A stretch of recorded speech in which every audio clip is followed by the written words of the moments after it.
नमस्कार दोस्तों, ACC profession के यूट्यूब चैनल आपसे का स्वागत है।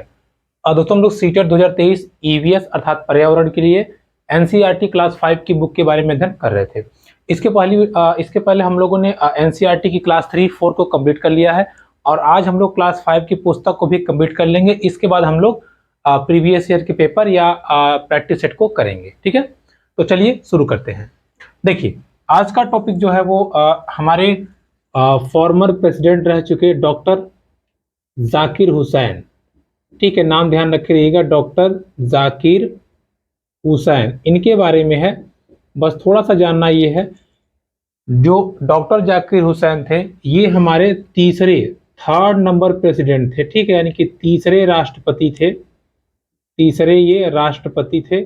और इनका जो कार्यकाल था 1967 से लेकर के 1969 के बीच था। हालांकि 5 साल का कार्यकाल होता है, लेकिन इनकी बीच में ही इनकी मृत्यु हो गई थी, इसलिए इनका कार्यकाल पूरा नहीं हो पाया था। इनकी चर्चा इस पुस्तक में क्यों है? क्योंकि ये बच्चों के लिए कहानियां लिखते थे। ठीक है, इसलिए यहाँ पे थोड़ा सा इनको जानना पड़ेगा। बच्चों के लिए क्या लिखते थे? कहानियां। इनका भी जिक्र आप अभी हम जब प्रैक्टिस करेंगे तो उसमें दिखाएगा कि ये भी पर्यावरण की दृष्टि से ये भी क्या थे? इंपॉर्टेंट थे। ठीक, तो बच्चों के लिए प्रेरणादायक कहानियां लिखते थे और ये हमारे देश के तीसरे राष्ट्रपति थे, जो कि इनका कार्यकाल जो था 1967 से लेके 1969 के बीच में था, जिनका नाम क्या है? डॉक्टर जाकिर हुसैन। क्लियर हो गया? चलिए अब हम आगे बढ़ते हैं। कभी कभी क्या होता है, आप देखे होंगे, जैसे कि अगर कोई कांच है या जैसे हम लोग जा रहे हैं, ऐसे ऐसे आप करते हैं, ठंडी में ऐसे करते हैं तो पानी यहाँ पे भाप भाप लग जाता है और कुछ देर बाद ये क्या होता है? पानी बन जाता है। या आप देखे होंगे, जैसे जब आप चलते हैं कभी ठंडी के मौसम में कार पर, तो शीशे पे क्या होता है? पूरी एक लेयर जम जाती है। हम लोग कहते हैं कोहरा जम गया है, तो कोहरा होता है और हम लोग ऐसे मुंह से करते हैं तो ऐसे धुआं निकलता है, ऐसा लगता है शक्तिमान बन गया है। ठीक है, मतलब धुआं निकल रहा है, शक्ति आ गई है। तो ऐसा क्यों होता है?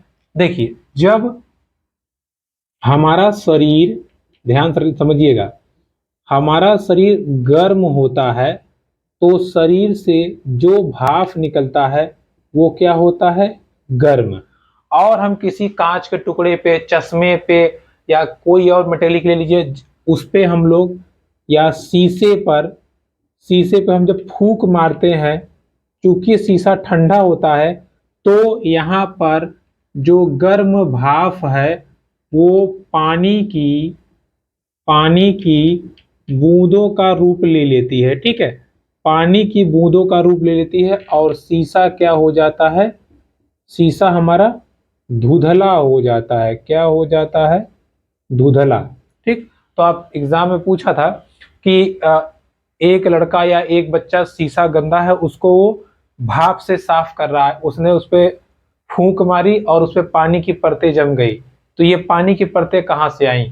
तो पानी की परतें, या ऐसे पूछेगा पानी की परत क्यों बनी, तो आपसे नीचे ऑप्शन दिया रहेगा, क्योंकि भाप गर्म होता है, वहां ठंडे शीशे पे जैसे ही पड़ता है, ठीक है, ठंडे शीशे पे जैसे ही पड़ता है, तुरंत वो पानी की बूंदों का रूप लेता है। इसको हम संघनन बोलते हैं और वह पानी की बूंदों के रूप में आ जाता है, जिसकी मदद से हम शीशे को क्या करते हैं? साफ कर लेते हैं। ठीक है, तो भाप क्या होता है? गर्म होता है और ठंडे शीशे पे आके पानी की बूंदों का रूप ले लेता है भाप। क्लियर?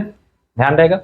अब ध्यान समझिएगा, मुंह से ही हम किसी चीज को गर्म भी कर सकते हैं, ठंडा भी कर सकते हैं। जैसे गर्मी में हम लोग अगर ऐसे फूंक मारेंगे तो हमारी जो हवा है वो भी गर्म ही निकलेगी। ठंडी में मारेंगे तो ठंडी में गर्म निकलेगी। अब लेकिन अंतर महसूस कर, जैसे गर्मी में अगर फूंक मारेंगे तो आपको थोड़ा ठंडा महसूस होगा। क्यों? क्योंकि इस टाइम में हमारे जो आसपास का वातावरण है वो लगभग 40 प्लस है, यानी कि 40 सेंटीग्रेड के ऊपर है और हमारे शरीर का तापमान होता है कितना? 37 सेंटीग्रेड। तो अगर हम फूंक मारेंगे तो शरीर से जो हवा आएगी वो ठंडी आएगी। लेकिन यही बात जब हम ठंडी में जाते हैं तो ठंडी में टेम्परेचर 20 के आसपास रहता है या 16 के आसपास, तब जब हम हवा मारेंगे तो क्या आएगा? गर्म आएगा। अर्थात मुंह की हवा से चीजों को गर्म भी किया जा सकता है और चीजों को ठंडा भी किया जा सकता है फूंक मार के। क्लियर है? ध्यान रहेगा। चलिए आगे बढ़ते हैं। देखिए, कुछ चीजें और हैं, आप इसको समझ लीजिए। जो गर्म हवा होती है, गर्म हवा जो होती है, गर्म हवा, ठीक है, जो गर्म हवा होती है ये ऊपर की ओर उठती है या ये ऊपर जाने का प्रयास करती है, और जो ठंडी हवा होती है, जो ठंडी हवा होती है वो क्या करती है, वो नीचे रहती है या नीचे जाने का प्रयास करती है। फॉर एग्जाम्पल, जैसे जब आप पानी गर्म करेंगे तो भाप क्या होता है, भाप गर्म होता है, वो हमेशा ऊपर जाने का प्रयास करेगा, ठीक है, क्या करेगा, हमेशा ऊपर जाने का प्रयास करता है। क्लियर है? तो गर्म हवा ऊपर उठने का प्रयास करती है और ठंडी हवा हमेशा नीचे रहने का प्रयास करती है। क्लियर? ठीक है, तो ये पहला टॉपिक, ये दूसरा टॉपिक। क्लियर है? अब हम बढ़ते हैं आगे। देखिए आगे बढ़ते हैं तो आगे चर्चा है महात्मा गांधी जी की, महात्मा गांधी जी की। देखिए महात्मा गांधी जी गुजरात के साबरमती आश्रम में रहते थे। कहाँ पे? साबरमती आश्रम में ये रहते थे, ठीक है। और गांधी जी साबरमती आश्रम की खुद सफाई करते थे, लोग भी करते थे, खुद सफाई करते थे। लेकिन इनका एक शिष्य था जिसका नाम था नारायण। क्या नाम था? नारायण। उसने गांधी जी से कहा, आप ऐसा क्यों करते हैं, आप सफाई करते हैं, क्या इससे जो लोग काम नहीं करते हैं उनको प्रेरणा मिलेगी?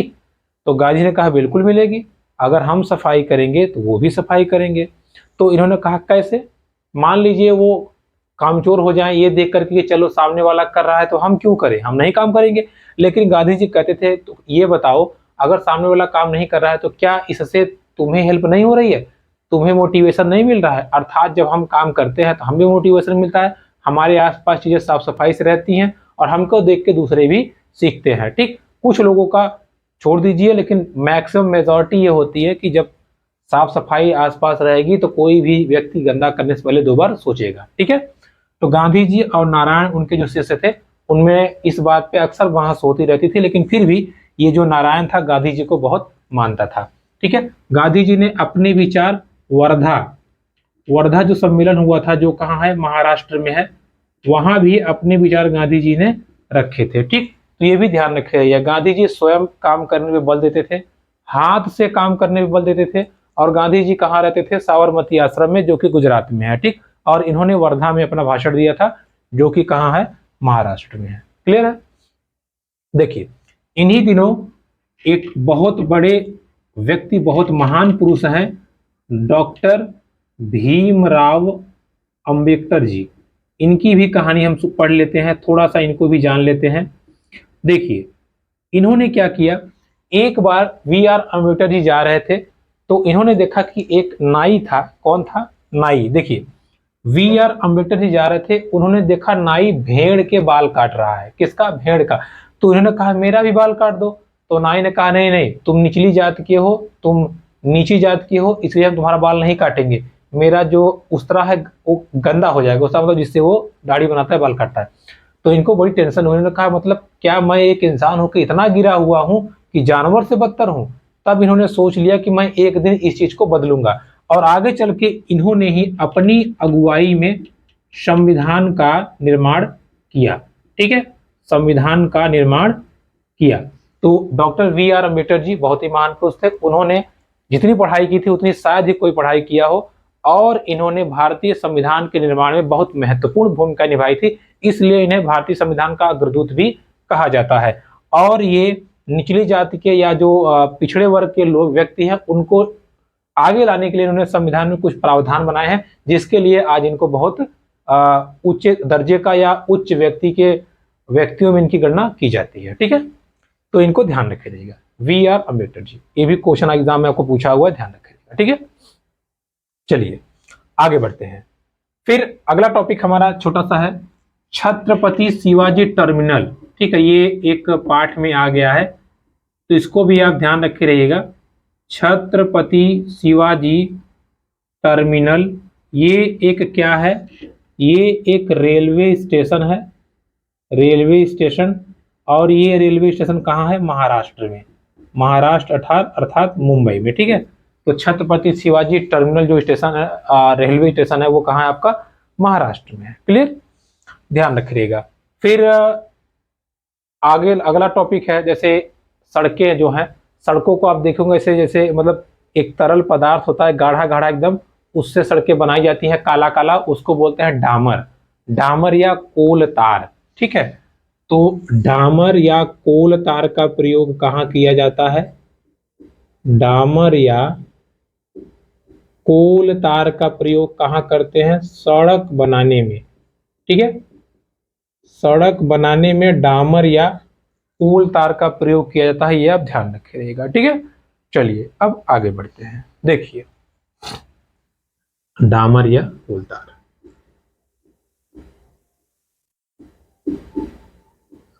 देखिए गुजरात में जैसे ढोकला है, चटनी है, नींबू वाले चावल हैं, बहुत फेमस हैं।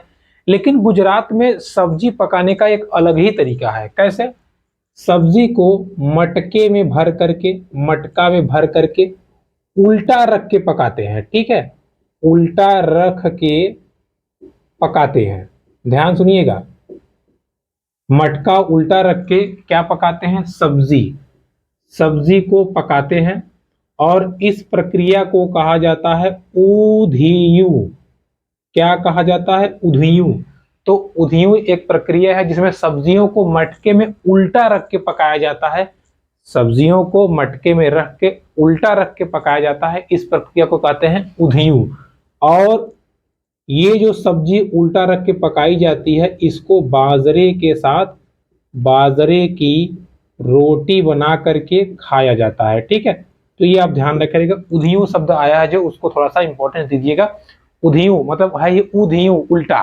ठीक है, तो उधियू मतलब मटके में उल्टा या मटके को उल्टा रख करके सब्जी पकाने की प्रक्रिया को क्या बोलते हैं? उधियू बोलते हैं। ठीक, ये कहाँ फेमस है? ये आपका फेमस है गुजरात में। ठीक, इसको आप ध्यान रखे रहिएगा। क्लियर है? चलिए आगे बढ़ते हैं। देखिए केंचुए क्या है? केंचुए आप जानते हैं किसान के मित्र होते हैं। ये क्या करते हैं? ये मिट्टी को पोली बनाते हैं। ठीक है, पोली, पोली मतलब ये है मिट्टी को ये छेद कर देते हैं, छेद करके पोला पोला पोला कर देंगे, जिसके कारण मिट्टी में नमी और पानी अंदर तक चला जाता है और मिट्टी एकदम भुरभुरी रहती है, नमी रहती है, और वो खेती के लिए बहुत इंपॉर्टेंट होती है। साथ ही साथ मिट्टी को उपजाऊ बनाने के लिए जैसे पौधे की जड़ें हो गई, जड़ों के साथ साथ तने हो गए, तने के साथ साथ पत्ते हो गए, इन सबको काट के मिट्टी में छोड़ दीजिए, सड़ गल के वो खाद का काम करेंगी। और जो बाजार में खाद मिलता है उससे कई गुना अच्छी और ये पर्यावरण की दृष्टि से सबसे सेफ खाद है, जो कि जड़, तने और पत्ते के सड़ने गलने से बनता है। ठीक, क्योंकि केंचुए किसान की मदद करते हैं, इसलिए इनको किसान का मित्र भी कहा जाता है। क्लियर है? तो किसान के मित्र कौन होते हैं? केंचुए होते हैं, इसको आप ध्यान रखे रहिएगा। क्लियर? चलिए अब हम आगे बढ़ते हैं। इसका स्क्रीनशॉट लेना हो लीजिएगा, फिर हम आगे बढ़ेंगे। ठीक है, देखिएगा। चलिए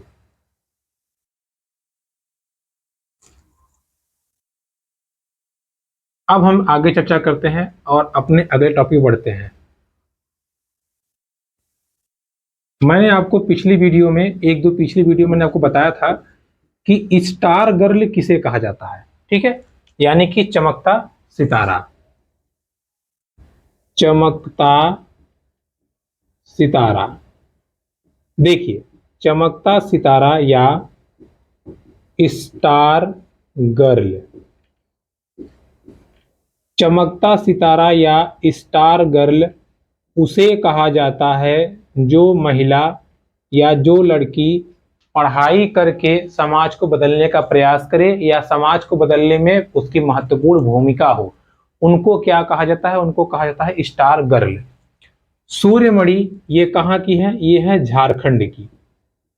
सूर्यमणि कहाँ की है? ये है झारखंड की। इन्होंने झारखंड में जंगल बचाओ आंदोलन चलाया। इन्होंने झारखंड में जंगल बचाओ आंदोलन को चलाया और इस आंदोलन के दौरान उन्होंने आदिवासियों को उनका हक दिलाया। अर्थात star girl, Suryamani star girl का अर्थ होता है, ठीक है, अच्छा पहले देखते हैं फिर आपको बताते हैं। देखिए, जंगल बचाओ आंदोलन चलाया और इन्होंने आदिवासी आदिवासी लोगों को उनका अधिकार या कह सकते हैं उनका हक दिलाया। और उन्होंने अपने इस आंदोलन को या जंगल बचाओ आंदोलन का जो उन्होंने नाम दिया, जंगल का जो नाम इन्होंने दिया वो दिया तोरांग। तोरांग मतलब होता है जंगल। और ये जो तोरांग जो भाषा है ये कुडुक भाषा है। कौन सी भाषा है? कुडुक। ठीक है, कुडुक भाषा है। क्लियर है? फिर से सुन लीजिए। इन्होंने, एक मिनट, जंगल अधिकार कानून के लिए भी सरकार का जो है ध्यान इन्होंने केंद्रित किया। 2007 में ये कानून आया था। कानून में है कि 25 वर्षीय यानी कि 25 साल से जो जंगल में रह रहा है, 25 वर्षीय निवासी का जंगल पर हक होगा या अधिकार होगा। क्लियर है? ध्यान से समझिए। चमकता सितारा या स्टार गर्ल ऐसी लड़की को कहा जाता है, ऐसी महिला को कहा जाता है जो पढ़ाई लिखाई करके नीचे समाज से उठ करके समाज को बदलने का प्रयास करे या उसमें योगदान दे। उनमें से सूर्यमणि हैं जो कि झारखंड की निवासी हैं। इन्होंने आदिवासियों के लिए जंगल बचाने के लिए महत्वपूर्ण आंदोलन चलाया जिसका नाम इन्होंने रखा जंगल बचाओ आंदोलन। और इन्होंने अपनी भाषा में जंगल को कहा तोरांग। तोरांग मतलब होता है जंगल, जो कि कुडुक भाषा का एक शब्द है।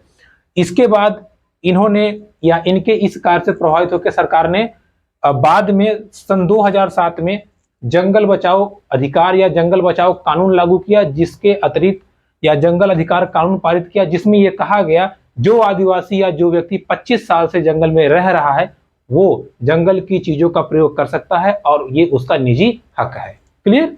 ये किसने कहा था? ये जंगल अधिकार कानून 2007 में कहा गया था। तो ये बहुत इंपॉर्टेंट है, इसको आप ध्यान रखिएगा। ठीक है, एग्जाम में खुद दबा के पूछता है। क्लियर?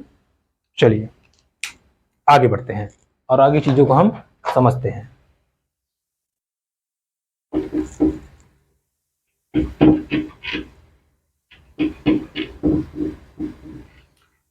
देखिए, अब ये जंगल क्यों बचा रही थी?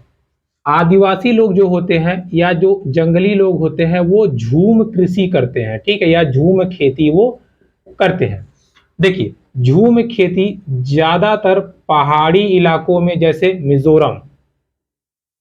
मिजोरम में बहुत फेमस है। अब ये झूम कृषि होती क्या है?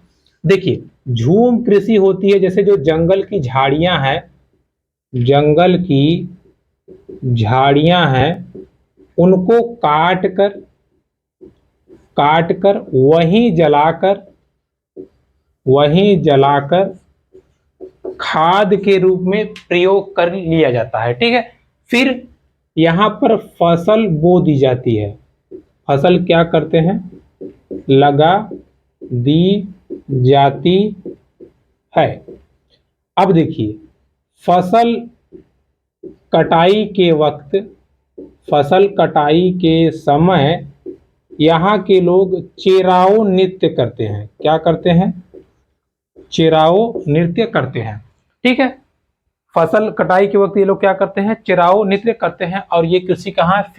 जो आपकी फेमस है कहाँ? मिजोरम में। और इसके 3-4 साल तक क्या करते हैं? जमीन को खुला छोड़ देते हैं, जमीन को खुला रख देते हैं।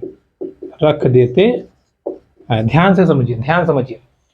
झूम कृषि मिजोरम में की जाती है। इस कृषि में जंगल के हिस्से को काट करके उसको फेंकते नहीं है, काट के वहीं जला देते हैं जो खाद का काम करती है। इसके बाद उसमें अनेक प्रकार की फसल, मतलब एक ही खेत में कई प्रकार की फसल बो देते हैं। उसके बाद में जब फसल कटती है तो ये नाच गाना करते हैं और चेराओ नृत्य करते हैं, चेराओ गीत गाते हैं। उस गीत को गाते हुए फसल की कटाई करते हैं और अपना खाते पीते रहते हैं। एक बार में एक जगह पे खेती करने के बाद 3 से 4 साल तक उस जमीन को छोड़ देते हैं और कहीं अन्य जगह चले जाते हैं। तो कहीं अन्य जगह चले जाते हैं, इसलिए इस कृषि को स्थानांतरित कृषि भी कहा जाता है। ठीक है, ये आप ध्यान रखिएगा। तो झूम कृषि कहाँ है? पहाड़ी इलाकों में है, मुख्यतः मेघालय में। उसके 3/4 हिस्सों में झूम कृषि की जाती है। मेघालय के 3/4 हिस्सों में ये खेती की जाती है। खेती जब हो जाएगी, फसल आ जाएगी, तो लोग नाच गाने के साथ साथ इसकी कटाई करते हैं, जिसका नाम है चिराओ नृत्य। ठीक है, चिराओ नृत्य। और चिराओ नृत्य करने के बाद में फसल को काट लेते हैं और ये मिल बांट के खाते हैं। क्लियर है? चलिए आगे बढ़ते हैं, आगे चीजों को समझते हैं।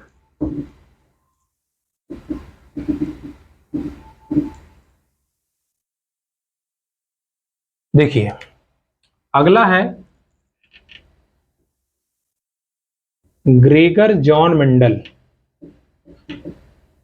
ग्रेगर जॉन मेंडल, देखिए इन्होंने आनुवंशिकता की खोज की थी।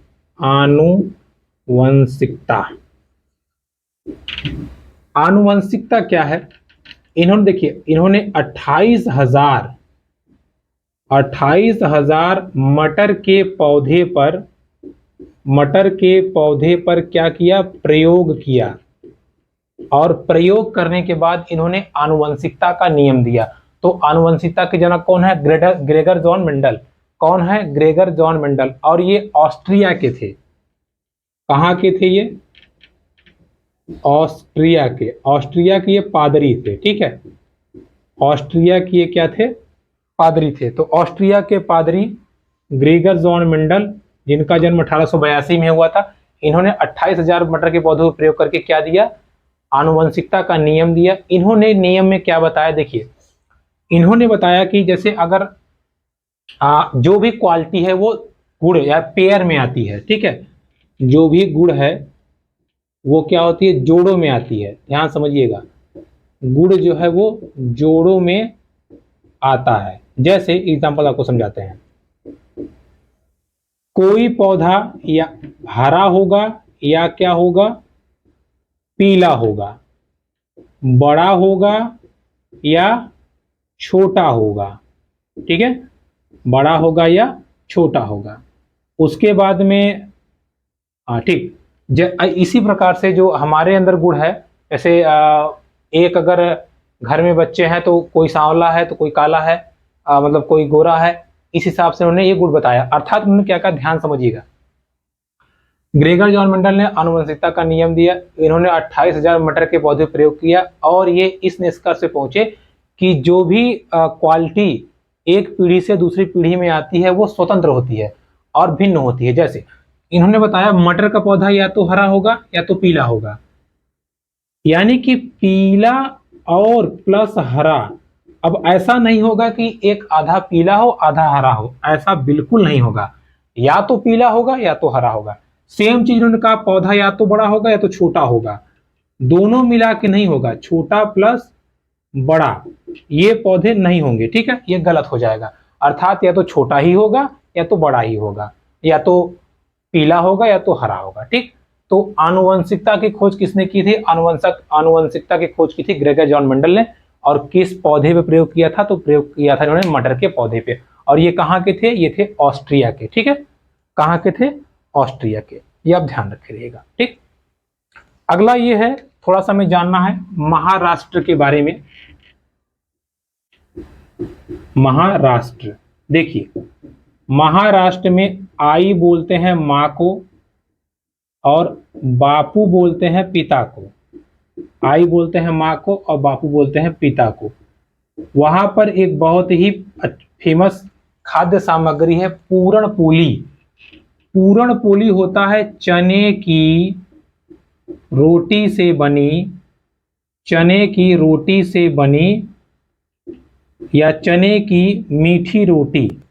ठीक है, चने की दाल से, ऐसे समझिए, चने की दाल से बनी मीठी रोटी। ठीक, तो पूरण पोली एक खाद्य सामग्री है जो कि महाराष्ट्र में चने की दाल से बनी मीठी क्या होती है? रोटी होती है। क्लियर? तो दोस्तों ये था आज का हमारा टॉपिक। एनसीईआरटी क्लास 5 बुक को हमने पूरी तरह से कवर कर लिया। अब हम देखिए हमने क्या क्या किया। हमने ईवीएस के चैप्टर में हमने पहले साइकोलॉजी के जो 15 प्रश्न थे उसको हमने कंप्लीट कर लिया। देखिए एक बार हम आपको ओवरव्यू देते हैं छोटा सा, ताकि आपके दिमाग में बैठ जाए कि हमने क्या क्या कवर कर लिया।